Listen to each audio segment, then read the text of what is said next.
border. Here's a look at what it looks like on the Mexican side of the border, just outside of El Paso, Texas. People lined up as far as the eye can see. And once they get into El Paso, Texas, this is what it looks like. Centers are packed wall to wall with new arrivals like the one you're looking at here.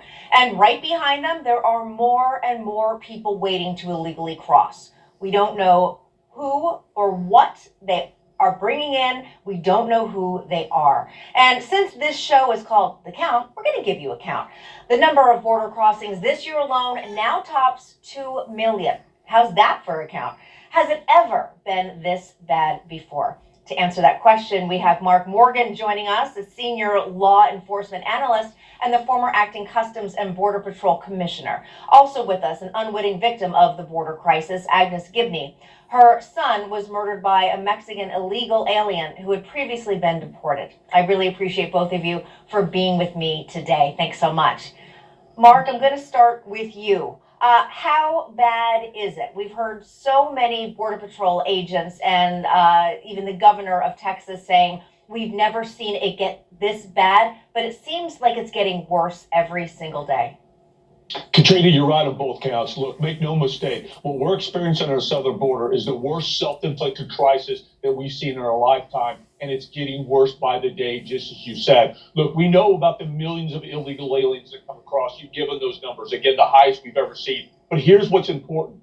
Illegal immigration is not a victimless crime. Because of those vast numbers that you saw, what happens is agents are pulled off their front line. They're pulled off their national security mission because they're relegated to having to process millions of illegal aliens as they're released in the United States. And what happens? Our borders are wide open. We've literally handed operational control of our southern border to the cartels. And we've talked about it. We know what happens. They exploit those vulnerabilities. Drugs are pouring in. National security threats are pouring in. But what we don't talk enough about are the gotaways. In the first 23 months of this administration, because no one's on the front line patrolling our borders, 1.2 million gotaways. And here's the kicker. And I've talked to Agnes, and this is what really gets to me and gets me angry. Among the 1.2 million gotaways are some very bad people. There are murderers, rapists, pedophiles, aggravated felons, and gang members. And every single day, Katrina, those individuals are pouring into our country and victimize American citizens. My last thought is this administration, enough is enough. How many more Americans have to die? How many more angel families do we have to create before they say, no, we're going to secure our border? Agnes, your thoughts here. I know you are talking to us from a very, very different perspective as a mother who lost her son. I am absolutely outraged and disgusted with this administration. They all ought to be removed by military or something. This president should be arrested. He created this insanity when the first day in office, when he signed, undid everything that President Trump did to secure our borders and protect our country. He reversed it out of spite. And now they're looking like deer in the headlight. We don't know what's happening. Let's not forget that in the first year, nobody took notice of the invasion that we're having at the border. We have literally a tsunami, everyday tsunami in this country of illegal alien, and this isn't going to stop. And we, the taxpayers, we work, we pay taxes to support these illegal aliens. I am outraged about this. Where is my protection? Where is my protection for my son and for the Rubens, for the Joshes, for the everybody that was killed, thousands of American citizens killed by illegal aliens? When is this going to stop? Next month, my son would have been 50 years old. Almost 21 years, I'm living without my son.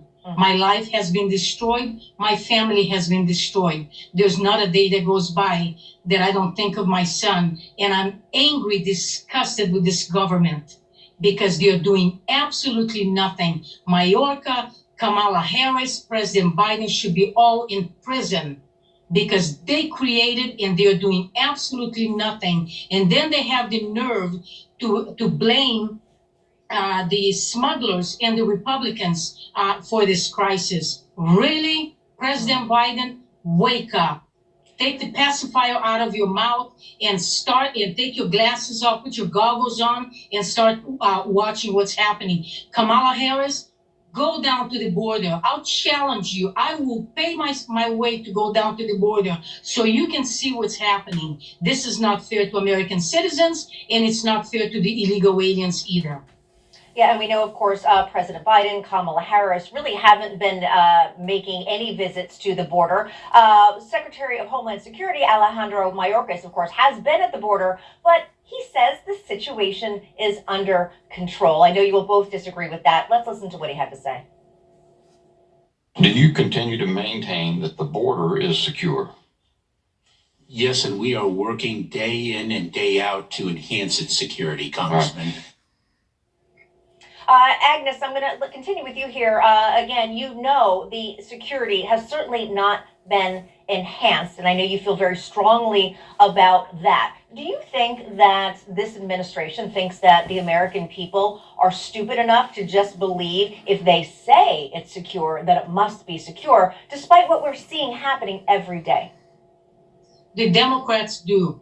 Democrats think that if they keep saying a lie long enough times, that American people will buy into it. Yeah, there's a lot of Democrats that no matter what happens, they're buying into this nonsense. I am a legal immigrant. My family gave up everything to come to this country legally. We went through the process fully vetted. We didn't marry a U.S. citizen to come into the country. We didn't climb over a fence. We didn't overstay our visas. We were fully vetted when we came into this country. My father had a job contract, and we had to prove that we can support our family so we wouldn't be a burden to American citizens, taxpayers. Now this administration doesn't care. We pay, I think it's going to cost like $160 billion a year to support all these illegal aliens in this country. And the media keeps saying, the left keeps saying, oh, there's 11 million. Well, either they're stupid or they don't know how to count, because it's been 11 million illegal aliens for years. Right. My estimate is about 50 million at least. And now, who knows with this tsunami of invasion? I'm sorry, Agnes, to interrupt you. We're almost out of time, but I do want Mark to wrap up this first story on our countdown of the top stories of the year. Mark, where do we go from here? Your thoughts, about 30 seconds. Yeah, look, and there's plenty to blend to go around, as Agnes said. This isn't just about the Democrats. Now, make no mistake, they're the ones responsible for the unmitigated crisis we're experiencing right now, the worst in our lifetime. But the Republicans have a chance. The Republicans have a chance to show the political strength and courage to stop the bleeding, to stop the death and destruction from these open border policies. But yet we have the Republicans right now in the Senate trying to pass through an omnibus bill that's actually going to give money to DHS. It's in the bill, Katrina, that says to not secure the border, but just give DHS more money to facilitate more processing. That's just going to beget more illegal immigrants coming here. That's going to cause our border to be less secure, more death and destruction. We've got to hold Congress responsible, both Republicans and Democrats, if we're going to solve this crisis. All right, Mark Morgan and Agnes Giboney. Agnes, sending you a lot of love, and thank you for sharing your story with us, and really appreciate your being with us. Thank you. Thank you.